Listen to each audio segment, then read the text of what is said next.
Ukraine কখনো নেটোতে আর join করতে পারবে না। এই শর্তে তাদের রাজি হতে হবে। নেটোতে যদি জয়েন না করে তাহলে ইউক্রেনকে যে আবার দখল করে নেবে না এর তো কোনো গ্যারান্টি নাই। বিশেষ করে ইউক্রেনের জন্য it is going to be a big give up. তাদের অনেক কিছু কিন্তু এখানে গিভ আপ করতে হবে।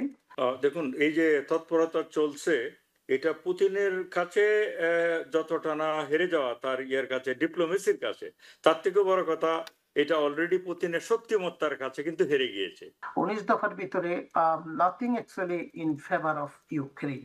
ইউক্রেন যুদ্ধে lost in all different region এবং তাদের সার্বভৌমত্ব থেকে শুরু করে যুদ্ধটা বন্ধ হোক, অর্থাৎ গোলাগুলিটা বন্ধ হোক, মানুষের প্রাণটা না যাক আর সেখানে ক্ষয় না হোক, যেটা প্রেসিডেন্ট ডোনাল্ড ট্রাম্প নিজেও বলছিলেন শুরু থেকে।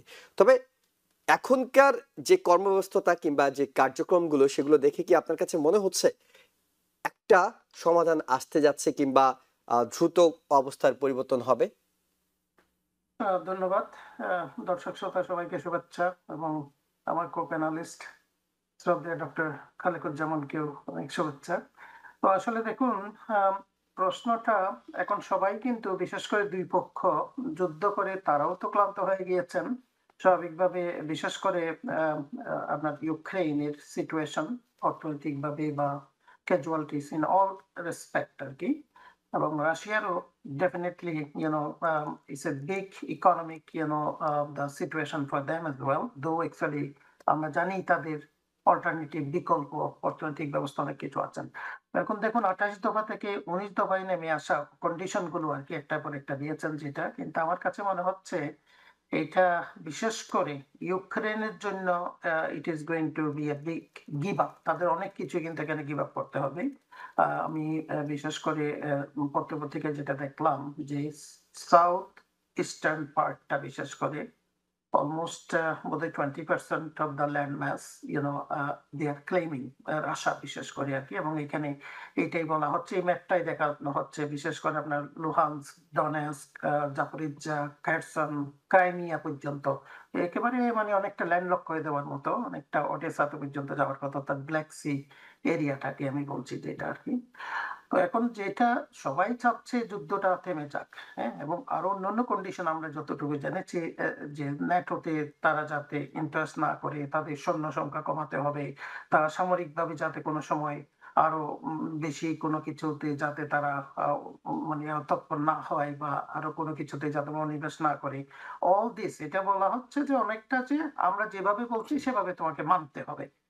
এবং যুক্তরাষ্ট্র যেটা চাচ্ছে, বিশেষ করে প্রেসিডেন্ট ট্রাম্প যেটা চাচ্ছে, সেও চাচ্ছে এটা আরেকটা যুদ্ধ আমি ক্রেডিট নেব, থামিয়ে দিলাম। এবং এখানে অবশ্য তার থেকে বড় কথা যুক্তরাষ্ট্র প্রথম থেকেই কিন্তু এখানে ইনভলভ এই যুদ্ধে আর কি, এবং প্রথম দিকে এটা সাপোর্ট দিয়েছে, মাঝখানে একটু ট্রাম্প আবার একটু অন্যভাবে বললো, আবার এখন সাপোর্ট দিচ্ছে, নেটো আছে এখানে। সো অল দিস ফ্যাক্টরস এখানে আলটিমেটলি আমার কাছে মনে হচ্ছে যে 19 দফার ভিতরে nothing actually in favour of Ukraine.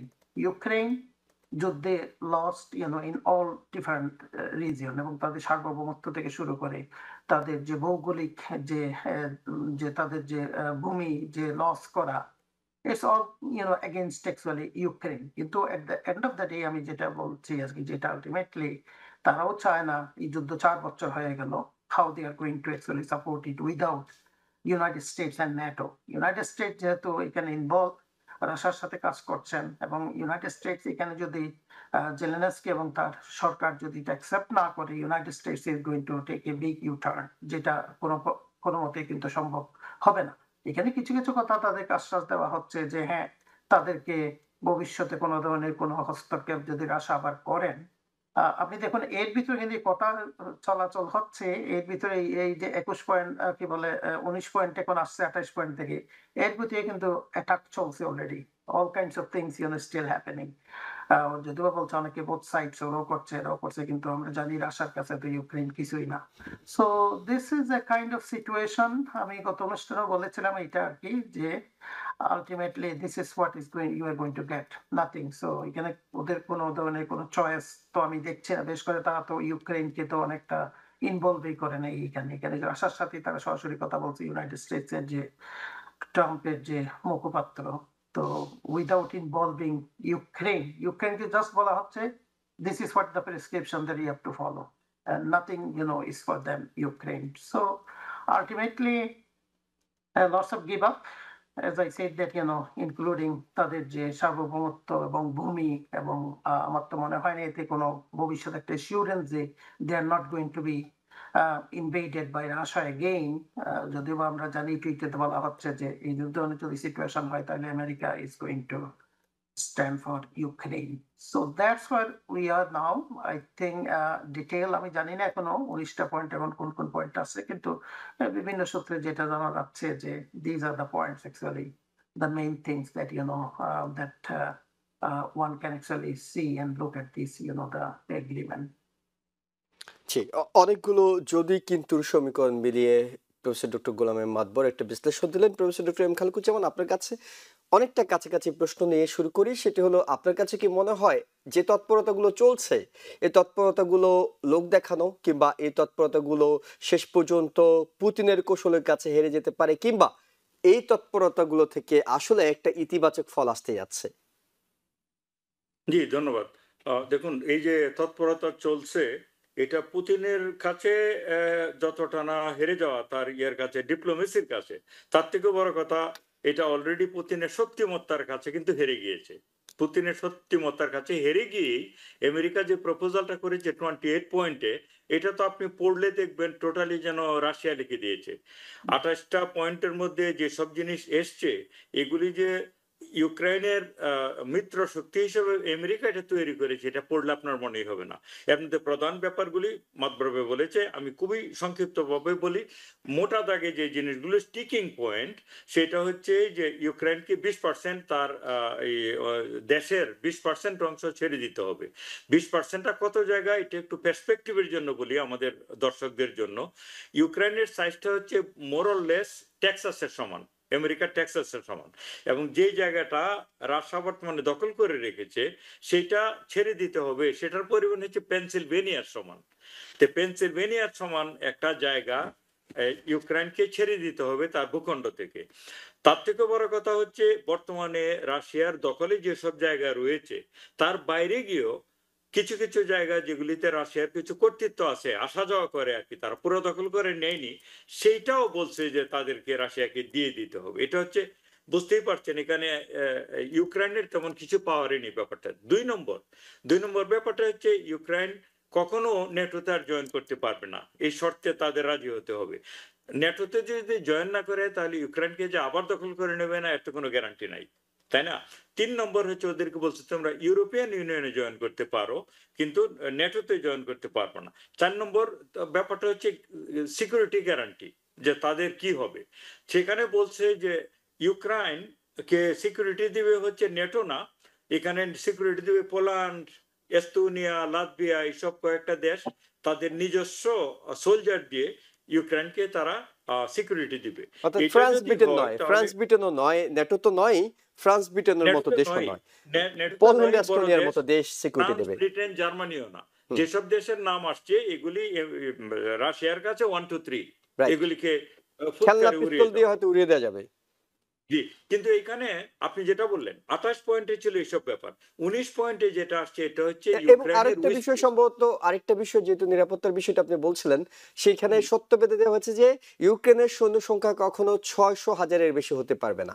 বেশি উঠতে পারবে না, এটা জি, 1/3 কমিয়ে আনতে হবে। হ্যাঁ, ইউক্রেনের যে শক্তিমত্তা সেটা 1/3 কমিয়ে আনতে হবে। তারপরে হচ্ছে যে ইউক্রেনের যে উইশ লিস্ট, এটা হচ্ছে 19 দফা। হুম, 19 দফার মধ্যে ওরা বাদ দিয়েছে যে না, আমরা নেটোতে জয়েন করতে পারবো না, এটা থাকতে পারবে না, এটা আমরা ইচ্ছা করলে পারবো, রাইট। আমাদের সমস্ত জায়গা দিয়ে দিব না আর কি, এরকম। তো এইগুলি হচ্ছে রাশিয়ার জন্য নো স্টার্টার, ইংলিশে যেটা বলে। হুম, হুম, রাশিয়া অলরেডি বলে দিয়েছে আমরা এখনো জানি না তাদের 19 দফায় কি আছে, তবে তারা যদি ড্রাস্টিকলি এটা মডিফাই করার চেষ্টা করে 28 দফা থেকে, তাহলে আমরা এটা মানবো না। এর মানে হচ্ছে মোটা দাগে বলতে গেলে Russia has the upper hand, রাশিয়ার শক্তির পয়েন্ট অফ ভিউ থেকে এই নেগোসিয়েশনটা করছে। তাহলে ইউক্রেনের চয়েসটা কি? ইউক্রেনের চয়েস হচ্ছে এই যুদ্ধটাকে তারা যদি, যেহেতু আমেরিকা যদি তাদের পিছনে না থাকে তাহলে কিন্তু তার খুব বেশি চয়েস থাকবে না। আমেরিকার 28 পয়েন্টে আরেকটা পয়েন্ট আছে ইউক্রেনের জন্য মারাত্মক, এটা হচ্ছে বলছে যে খুব দ্রুতই নির্বাচন দিতে হবে।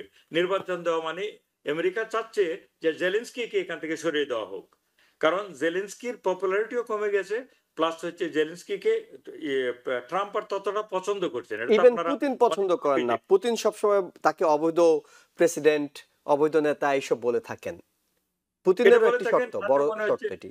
পুতিনের প্রেসক্রিপশনটাই এই যে ট্রাম্পের কাছেও গ্রহণযোগ্য, এবং তিনি বলেছেন তাকে হোয়াইট হাউসে ডেকে এনে যে তুমি তো কোনো ভালো পজিশনে নেই, হুম তুমি হুম। কেন এত দরাদরি করছো, হ্যাঁ তুমি কোনো গুড পজিশন, তুমি জিততে পারবে না এই যুদ্ধটা।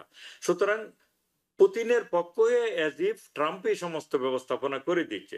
তাহলে এই যে দর কষাকষি এখন হচ্ছে ফাইন টিউনিং, যেটা বলছে উইটিকফকে পাঠিয়েছে মস্কোতে, তারপর ড্রিসকলকে পাঠিয়েছে হচ্ছে ইউক্রেনে, মানে আমেরিকার দুজনে আনবই, দুই গ্রুপের সাথে নেগোশিয়েট করবে।